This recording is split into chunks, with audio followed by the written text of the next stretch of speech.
Bismillahirrahmanirrahim. Assalamualaikum warahmatullahi wabarakatuh. Waalaikumsalam warahmatullahi wabarakatuh. Ya, alhamdulillahirrahmanirrahim. Kita akan masuk di pembahasan yang berikutnya, yaitu di bab 3. Di bab 3 ini kita akan belajar tentang ilmu fikih. Ya, fikih. Fikih itu apa? Ya, yaitu sebuah ilmu agama untuk mendalami hukum-hukum dari suatu kaidah atau syariat Islam yang sesuai Al-Quran dan As-Sunnah.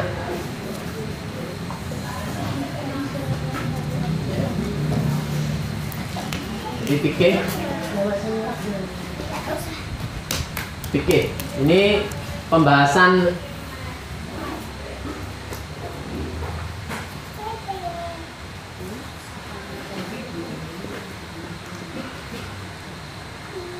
hukum Islam.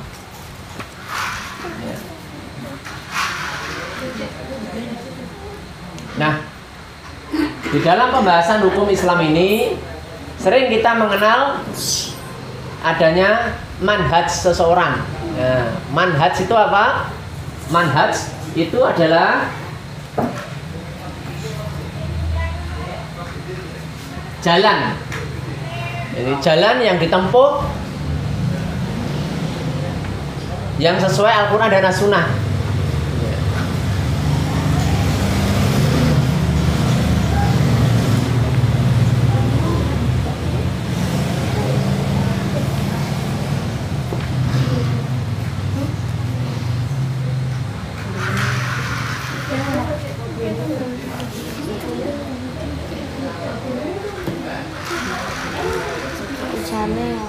Ya, jalan kebenaran yang sesuai dengan Al-Quran dan As-Sunnah.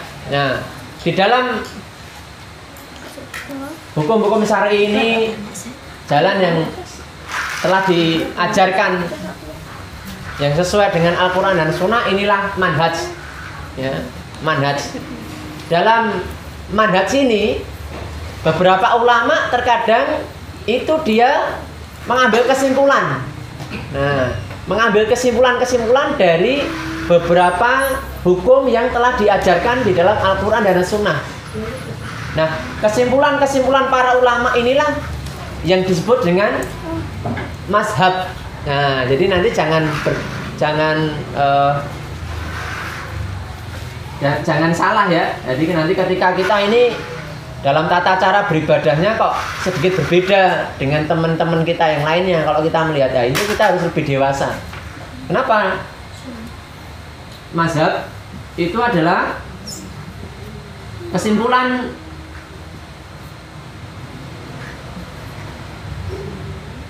dari ulama dalam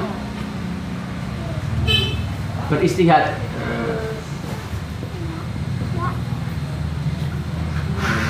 Kesimpulan dari ulama dalam beristihad, dalam mengambil kesimpulan sebuah hukum.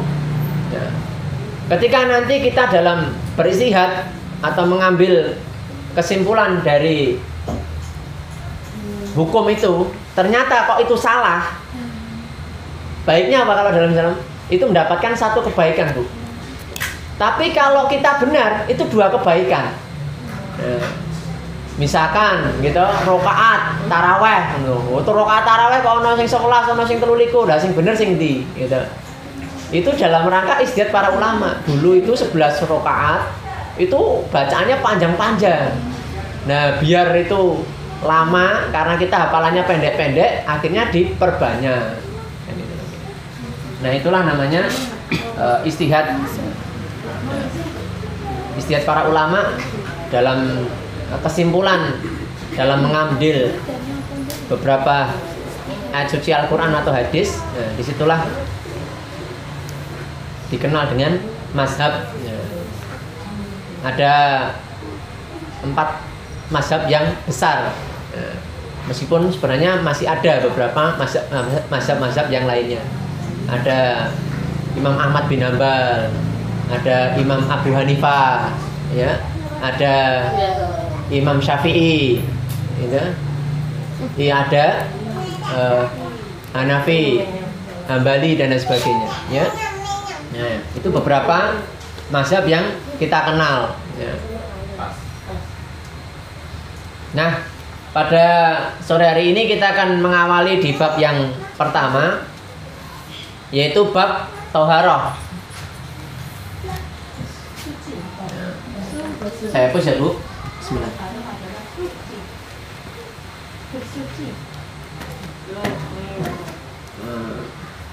Thaharah. Thaharah. Thaharah adalah bersuci, ya, Bu.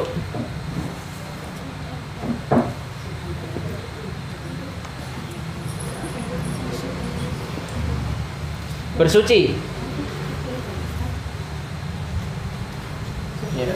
Bersuci dari apa? Yaitu bersuci dari hadas dan najis.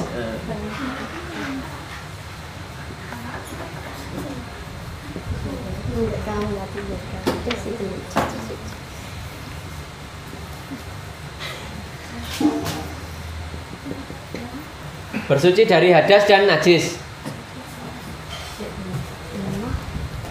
Bersuci dari hadas. Ini apa ya? Bersuci dari hadas itu dengan apa? Yaitu dengan wudhu.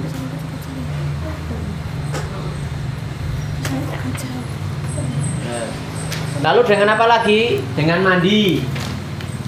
Mandi besar misalkan. Atau dengan mandi misalkan kita kena najis, ya, atau mungkin darah atau mungkin nanah dan sebagainya. Nah, itu bisa dengan mandi atau mandi besar atau dengan tayamum, gitu ya.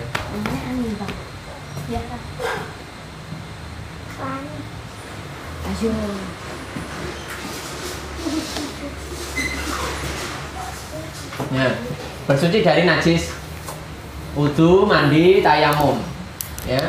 Lalu dengan najis, najis ini harus dibersihkan dari 3 hal, ya. Yang pertama, tubuh kita. Nah, yang kedua itu pakaian kita. Ya. Lalu yang ketiga adalah tempat yang akan kita gunakan. Jadi misalkan kita mau melakukan ibadah, misalkan katakanlah sholat, gitu. Nah, itu harus meliputi ini, ya, kalau kita hadas ya harus disucikan dulu. Wong kita belum wudu misalkan, ya wudu dulu. Nah, terus mau sholat ini kita cek dulu badan kita terkena najis atau tidak. Nah, nanti akan saya jelaskan pembagian najis itu sendiri. Terus baju yang kita pakai bagaimana? Ya, terus tempat kita. Nah, ini masya Allah, Islam itu sempurna sekali, Bu. Ya, sangat berbeda dengan ajaran selain Islam. Dimana Islam itu detail sekali, Bu. Jadi kan dari bangun tidur sampai tidur lagi, dari lahir sampai meninggal dunia, dari urusan pribadi kita, keluarga kita, bermasyarakat, berbangsa, dan bernegara, sampai hubungan internasional itu ada semuanya. Ya, kenapa? Karena Allah memberikan pedoman bagi umat ini itu sempurna, ya. Dalam bab bersuci ini Allah memerintahkan syariat untuk bersuci, ya. Allah sebutkan, Bu, di dalam surah ini dalilnya, ya, Bu, ya, dasar. Jadi kalau kita ini sesuatu itu pasti ada dasarnya. Berbeda dengan agama selain Islam, di mana di situ tidak ada dasarnya. Kemarin sudah saya sampaikan, bab Natal saja itu tidak ada dasarnya di dalam Alkitab, apalagi bab yang lainnya.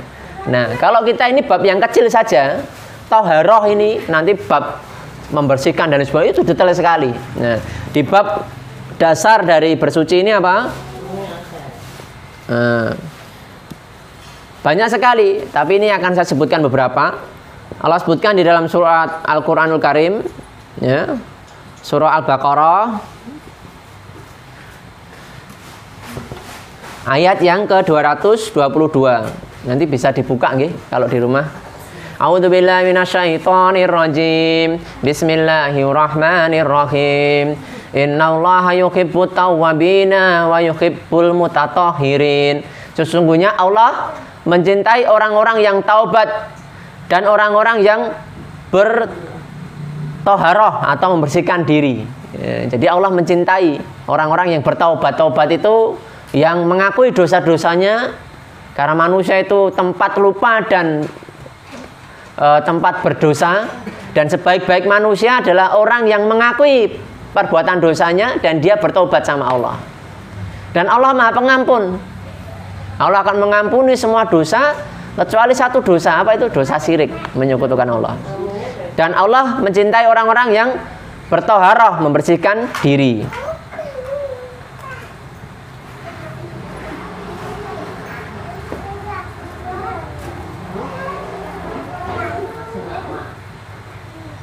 Nah, toharoh juga disebutkan dalam hadisnya. Saya sebutkan hadisnya dari Abu Daud, At-Tirmidzi, Ibnu Majah. Miftahus sholati tahuru wa tahri muhad takbiru wa tahliluha taslimu. Dari Ali bin Abi Thalib radhiyallahu anhu bahwasanya Rasulullah SAW bersabda, kunci sholat itu adalah toharoh. Yang mengharamkannya adalah takbir dan yang menghalalkannya adalah salam. Jadi seseorang itu dia harus melakukan wudu dulu, toharoh dulu sebelum dia melakukan sholat. Nah, kalau dia sholat kok dia tidak suci, ya itu tidak sah sholatnya. Nah, makanya ketika kita ini mau melakukan ibadah, maka harus suci. Ya. Ada beberapa ritual ibadah yang menuntut kita itu harus suci. Ya. Ini sudah ya Bu ya. Apa saja contoh misalkan. Jadi ritual ibadah yang harus kita ini harus suci. Apa itu? Yaitu sholat. Nah, sholat Bu, ini kalau kita tidak melakukan toharoh atau bersuci, ini tidak sah sholatnya. Jadi kan misalkan datang ke sini nih, gitu, ternyata belum wudu, ya, ternyata non sewu, mungkin melakukan pembatal wudu, misalkan kentut, atau mungkin tertidur, bangun tidur langsung sholat, nah itu tidak sah Bu sholatnya. Nah, atau masuk masjid Bu, nah ini kita disuruh untuk kalau ingin dinilai ibadah, nah, maka harus wudu. Yang ketiga, memegang Al-Quran Bu.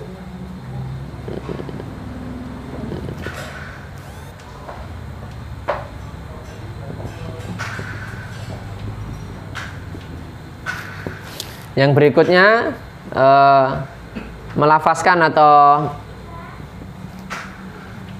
membaca ayat suci Al-Quran. Ya, jadi kalau jenengan tadi bawa Al-Quran ini Bu, itu harus suci Bu, sebagai bentuk penghormatan. Terus tawaf Bu. Nah, mudah-mudahan Bapak Ibu yang mungkin belum umroh atau haji, mudah-mudahan dimudahkan untuk bisa haji atau umroh gitu, nggih. Amin. Nah, tawaf itu ngelilingi Ka'bah Bu. Nah, itu kalau misalkan jenengan itu tidak wudu, tidak sah Bu. Nah, atau misalkan jenengan pas tawaf itu Bu, baru putaran kedua ternyata nyun sewu kentut, nah itu keluar Bu. Nah, wudu lagi terus mengulangi ibadah tawaf. Sa'i juga sama Bu, dan ibadah-ibadah yang lainnya, ya. Hadisnya yang lainnya juga tahurus satrul iman, kesucian itu bagian dari iman Bu, ya.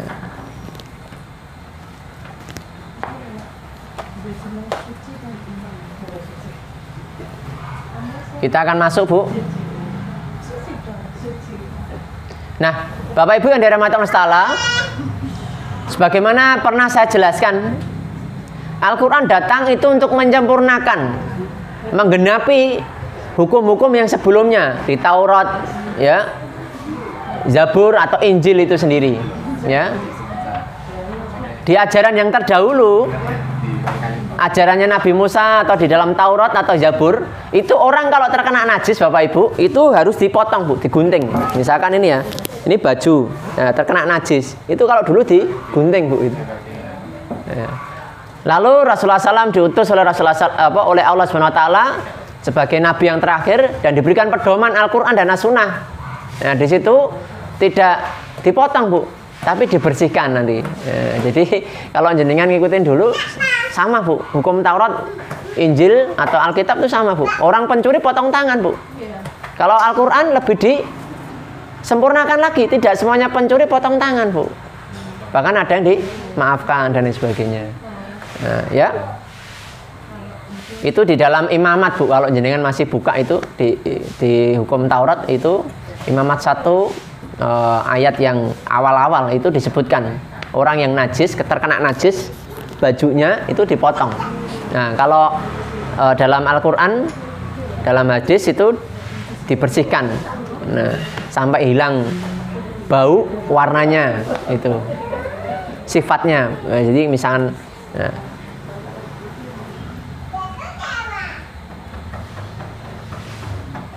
nah, sekarang kita akan masuk di pembagian najis nih, Bu, ya.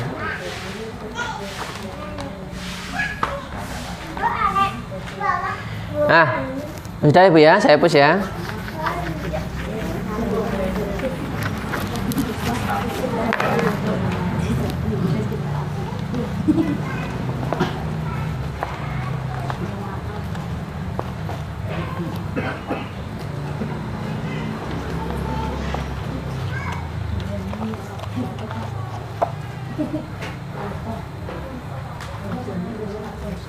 Najis. Najis itu adalah suatu benda yang kotor.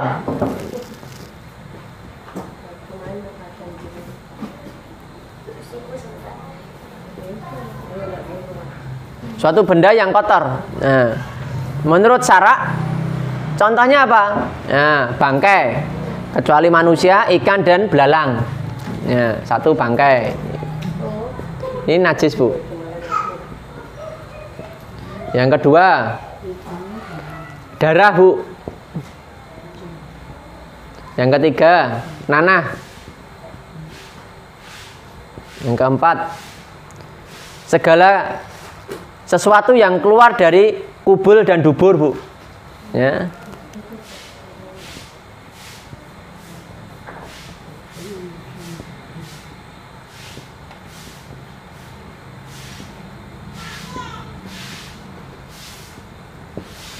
Kubul dan dubur. Yang kelima, anjing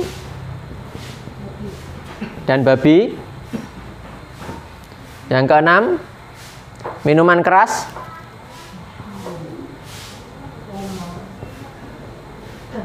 Yang ketujuh, bagian anggota badan binatang yang terpisah karena dipotong dan sebagiannya selagi masih hidup. Nah, jadi bagian anggota badan binatang.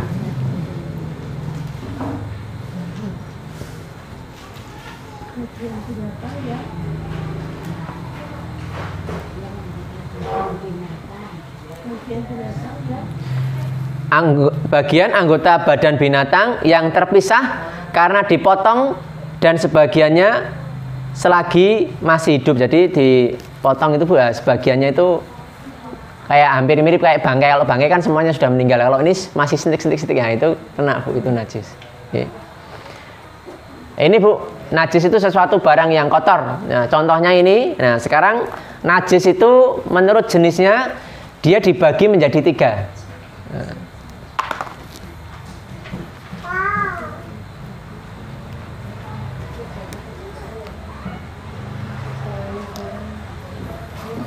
Nanti najis dibagi 3 ya, Bu, ya. Yang pertama adalah najis ringan, Bu.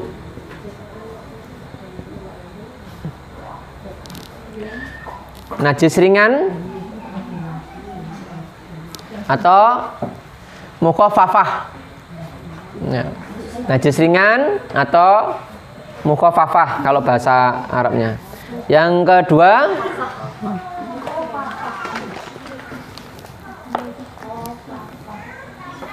najis berat.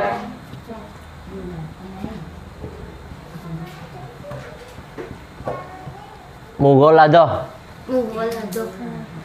Yang ketiga, najis sedang. Nah, Ini dosanya sama semua ya? mutawasitoh kalau tengah, Bu. Enggak, Mas. Nek najis sedang, kecil, najis ringan, berat, sedang. Kalau belanggar tetap dosanya sama ya? Itu nanti penjelasannya di ini, Bu. Nanti kalau yang ringan itu bagaimana cara membersihkannya nanti berbeda. Nah, najis ringan itu najis yang cara menghilangkannya itu mudah. Ya. Apa itu contohnya? Yaitu air kencing bayi laki-laki yang belum berumur 2 tahun dan belum pernah makan sesuatu kecuali air susu ibunya. Jadi misalkan ya, anak-anak ya, kita misalnya ini ibu-ibu yang punya anak ya, itu baru anaknya itu baru minumnya ASI terus ya, itu kalau kena kencingnya itu bagaimana cara dipercikan air, Bu. Nah, kan rada gampang, Bu, itu. Nggih, jadi simpel itu. Itu yang laki-laki. Ringan. Nah, itu yang laki-laki. Untuk yang cewek. Ya, kalau yang cewek itu nanti dia kalau dia masih ASI saja itu masih kayak gitu saja. Jadi bersihkannya cuma dipercikan air, di agak banyak itu terus diucek-ucek terus diperes itu aja.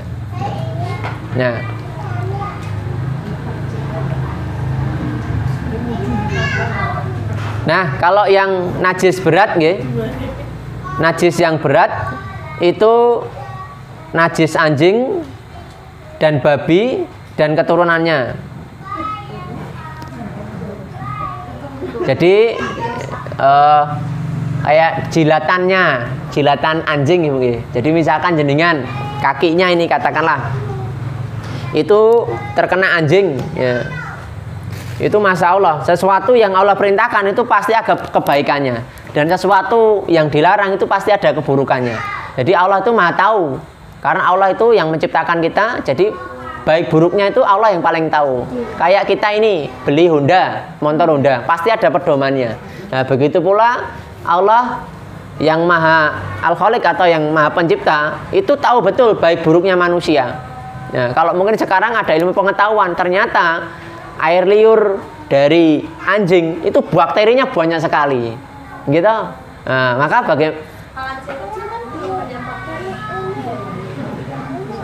sama, Bu, itu. Ya. Jadi kalau yang dulu, kalau jenengan searching aja di YouTube itu bagaimana kandungan dari bakteri dari air liur dari anjing itu banyak sekali. Jadi kalau itu nantinya cara membersihkannya yaitu dibasuh 7 kali dan salah satu diantaranya dengan air yang dicampur dengan tanah. Jadi contoh, Bu, ini wadah juga sama, Bu. Misalnya jenengan dulu piringnya bar jenengan habis makan terus ngasih makan anjing. Nah, piringnya ini ternyata buat anjing. Nah, itu cara bersihnya gitu, Bu. Salah satu 7 kali. Nah, salah satunya pakai tanah, Bu. Nah, begitu pula kaki misalkan jenengan jalan-jalan, Bu, ternyata enggak tahu dijilati ya, gitu. Nah, itu dibersihkan pakai air. Nah, nanti salah satu itu ngambil tanah, Bu. Nah, tanah dikosok-kosok. Nah, terus diguyur air lagi. Itu cara membersihkan najis mughaladah atau najis berat. Berbeda dengan tadi ya, Bu, ya. Itu diguyur air saja itu sudah. Nah, kalau kenanya kaos kaki nggak apa-apa ya, Pak? sama tadi. Pasti kenanya kaos kaki kan kaos kaki tinggal dicuci aja. Sampai nanti hilang. Orang kaya dulu kan. Oke. Nah, kalau yang najis sedang ya, Bu, ya, mutawasitoh itu dapat disucikan dengan cara dibasuh, Bu, dicuci. Sampai kapan? Sampai hilang warnanya, baunya, dan rasanya. Ya misalkan lah, Bu, ya, misalkan non sewu bagi ini misalnya banyak kan ini yang sudah dewasa semua ya, bagi yang kena darah atau mungkin katakanlah non sewu kena men ya Bu ya. Lah itu yang penting tadi Bu hilang pudar Bu warna. Kalau darah kan dong merahnya kan mengkilat kayak gitu ya Bu ya. Itu dibersihkan Bu. Nah, terus dan juga biasanya kan tahu Bu baunya bagaimana, itu sampai hilang Bu. Hilang warnanya, baunya dan rasanya. Apalagi di era sekarang Bu nggih kan banyak sekali nggih pakai backlink atau mungkin pakai yang ini malah nganu ini promosi iklan. Nah, Pak komen yang di situ untuk membersihkan sampai hilang warnanya, baunya. Sehingga itulah cara membersihkan najis ringan, najis mughalladhah, najis berat atau najis sedang mutawasithah ya. Dan Masya Allah inilah sempurnanya Islam, berbeda sekali dengan agama yang lainnya, di mana hal yang kecil saja di situ kita telah diberikan syariat untuk kebaikan manusia agar kita mendapatkan manfaatnya dan bisa menghilangi madorotnya ya.